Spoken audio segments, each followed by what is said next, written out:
formation of liquor amni, its functions and abnormalities. Amniotic fluid or liquor amni is faintly alkaline watery content of the amniotic sac which allows growth and free movements of fetus. जो amniotic fluid है ये amniotic sac का alkaline nature का watery content होता है जो fetus को growth और free movements करने का परमिशन देता है. ठीक है. It is the nourishing and protecting liquid contained by the amnion of a pregnant woman. ये जो amniotic fluid है वो एक टाइप का nourishing और protecting liquid कहलाता है जो कि pregnant lady के द्वारा conceive किया जाता है. Amnion grows and begins to fill mainly with water around 2 weeks after fertilization. Fertilisation के 2 वीक के बाद ही एमनियन का बढ़ना शुरू हो जाता है और ये स्टार्टिंग में मेनली वाटर से मतलब पानी से भरा हुआ होता है. After a further 10th week the liquid contains protein, carbohydrates, lipids and phospholipids, urea and electrolytes all which aid in the growth of the fetus. ठीक है. तो फर्टिलाइजेशन होने के 10th वीक के बाद, ठीक है, उसके बाद क्या होता है तो ये जो अभी तक एमनियोटिक फ्लूइड में सिर्फ वाटर का कंटेंट था अब इसमें डिफरेंट टाइप ऑफ न्यूट्रिशंस भी ऐड हो रहे हैं. ठीक है. ताकि जो फीटस का ग्रोथ है वो और अच्छे से हो सके. तो न्यूट्रिएंट्स में क्या क्या आता है जैसे कि proteins, carbohydrate, lipid, phospholipid, urea और इलेक्ट्रोलाइट्स. ठीक है. In the late stage of gestation much of the amniotic fluid consist of fetal urine. और जब फर्दर क्या बोलते हैं जब आगे बढ़ता है तो उस टाइम के जो एमनियोटिक फ्लूइड है उसमें मेनली हम लोग को फीटल का यूरिन दिखता है. Constituents of amniotic fluid. ठीक है. Amniotic fluid is a clear and pale straw colour fluid. Amniotic fluid कैसा फ्लूइड है तो क्लियर और पेल स्ट्रॉ कलर का फ्लूइड है. It is continuously being swallowed and inhaled and replaced through being urinated by the baby. जो baby है वो continue amniotic fluid को निगलता है, इनहेल्ड करता है और फिर यूरिन के थ्रू उसको रिप्लेस करता है. ठीक है.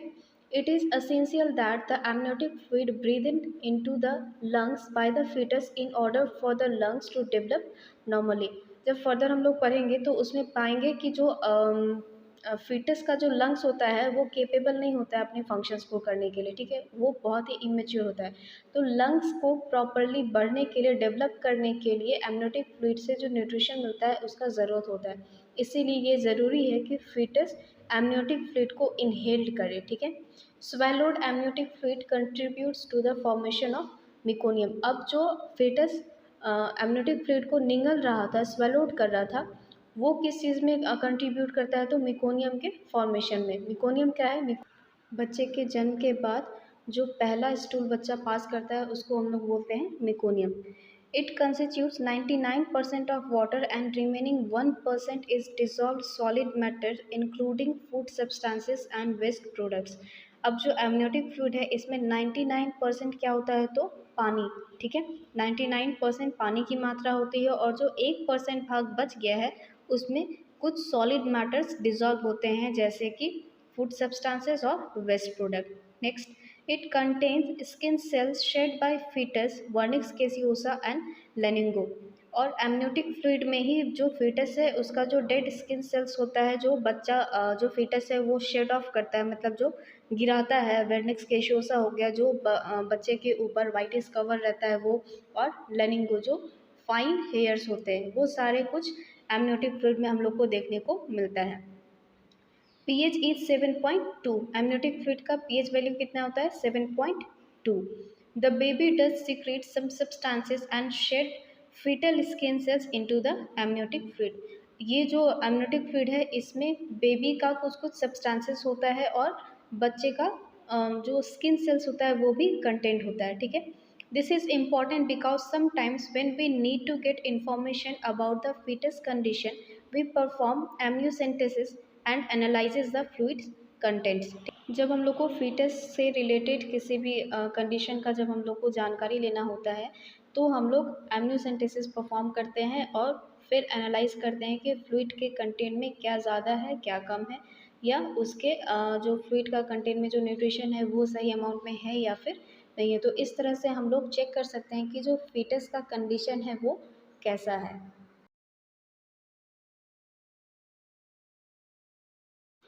Volume of amniotic fluid. Amniotic fluid is detected at 8 weeks of pregnancy and its volume keeps on varying. ठीक है, जो amniotic fluid है वो हम लोग को 8 वीक ऑफ प्रेगनेंसी में हम लोग को दिख जाता है कि amniotic fluid का जो सिक्रेशन है वो अच्छे से हो रहा है और इसका जो वॉल्यूम है वो थ्रू आउट प्रेगनेंसी वेरी करते रहता है। ठीक है, at 38 weeks it is about 1 litre and thereafter starts diminishing. जो 38 वीक ऑफ प्रेगनेंसी होता है इस वक्त सबसे ज़्यादा एमनियोटिक फ्लूइड का कंटेंट पाया जाता है, मतलब वॉल्यूम पाया जाता है, दैट इज़ 1 लीटर। ठीक है, और इसके बाद जो टर्म होता है इसके बाद इसका जो एमनियोटिक फ्लूइड का वॉल्यूम है वो धीरे धीरे डिक्रीज होने लगता है और ये बच जाता है अराउंड 800 ml। ठीक, if the volume is more than 1500 ml, the condition is called polyhydramnios। ठीक है, अगर जो एमनियोटिक फ्लूइड का वॉल्यूम है वो 38 वीक पे 1500 ml या उससे ज़्यादा है तो हम लोग कहेंगे कि ये कंडीशन क्या है, तो पॉलीहाइड्रोमिनोस का। ठीक है, if the volume is less than 300 ml it is called oligohydramnios. अगर जो एमनियोटिक फ्लूइड का वॉल्यूम है वो 300 ml से कम है तो हम लोग उसको कहेंगे ओलिगोहाइड्रोमिनस। ठीक है, source of amniotic fluid. The source of amniotic fluid is both fetal and maternal. It is secreted by the amnion, the umbilical cord। ठीक है, तो सोर्स जो है amniotic fluid का ये दोनों है, fetal और maternal, और ये किसके द्वारा सिक्रेट किया जाता है, तो amnion और umbilical cord के द्वारा। ठीक है, some fluids are excreted from maternal vessels in the decidua and some from fetal vessel in the placenta. Contribution from fetus through urination is 450 ml daily after 16 week. तो जब pregnancy का 16 सप्ताह हो जाता है तो इसके बाद यूरिनेशन होना शुरू हो जाता है फीटस का, तो ये कितना होता है, तो 450 ml पर डे के हिसाब से। और जो मैटरनल वेसल्स होता है और जो प्लेसेंटल वेसल्स होता है इन दोनों का भी कंट्रीब्यूशन होता है एमनियोटिक फ्लूइड के सोर्स का। ठीक है, amniotic fluid is completely changed and replaced every 3 hours. Rate of exchange is 3 to 400 ml per hour। जो amniotic fluid है ये कंटिन्यू चेंज होते रहता है और रिप्लेस होते रहता है। इसका जो रेट होता है वो 300 to 400 ml पर आवर के हिसाब से होता है। ठीक है, the source is through both fetal and maternal. ये जो एमनियोटिक फ्लूइड है ये दोनों सोर्स से मिलके बना हुआ होता है, that is fetal and maternal. It is secreted by the amnion. ये कहाँ से सिक्रेट किया जाता है, तो एमनियन से। ठीक है, some fluid is oozed from maternal vessel and some from fetal vessel. कुछ फ्लूइड जो होता है वो मेटरनल वेसल से आता है और कुछ फ्लूइड फीटल वेसल से आता है। Fetal urine also contributes after 10th week of gestation. जो फीटल यूरिन है ये normally 10th to 16th week में शुरू हो जाता है, तो हम लोग क्या बोलते हैं कि जो 10th से लेके 16th वीक का टाइम पीरियड होता है इस दौरान में जो एमनियोटिक फ्लूइड है इसमें यूरिनेशन भी शुरू हो जाता है, डैट इज जो फीटल का यूरिनेशन कंट्रीब्यूशन होता है वो भी स्टार्ट हो जाता है। It is clear pale straw colour fluid consisting of 99% of water. Amniotic fluid कैसा है, तो क्लियर पेल स्ट्रॉ कलर का होता है और जिसमें कि 99% ऑफ वाटर होता है और 1% क्या होता है, तो सॉलिड पार्टिकल्स। ठीक है, जिसमें कि न्यूट्रिशन और वेस्ट प्रोडक्ट्स होते हैं। Functions of amniotic fluid provides protection for embryo against shock, blow और प्रेशर। तो जो एमनियोटिक फ्लूइड का सबसे फर्स्ट फंक्शन है उसमें हम लोग क्या देखते हैं, तो ये एम्ब्रायो को शॉक, ब्लो और प्रेशर से लगने वाले फोर्स से बचाता है। Embryo floats in the fluid. जो एम्ब्रायो है वो इस एमनियोटिक फ्लूइड में ही फ्लोट करता है। It equalises pressure. ये क्या करता है, बाहरी प्रेशर और इनर प्रेशर दोनों को मेंटेन करके रखता है, इक्वलाइज करके रखता है।